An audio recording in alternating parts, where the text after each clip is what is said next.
কখনো কখনো কোনো ঘটনা মানুষের জীবনের সমস্ত পরিকল্পনা ভেঙে দেয়, আর মানুষ সেই আঘাতকে জীবনের কেন্দ্র বানিয়ে নেয়।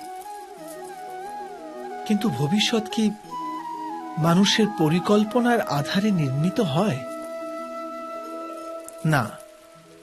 যেভাবে কোনো উঁচু পর্বতে যে ব্যক্তি সর্বপ্রথম চড়ে, সেই পর্বতের পাদদেশে বসে সে যা পরিকল্পনা করে, সেই পরিকল্পনায় কি তাকে পর্বতের শিখরে পৌঁছে দিতে পারে?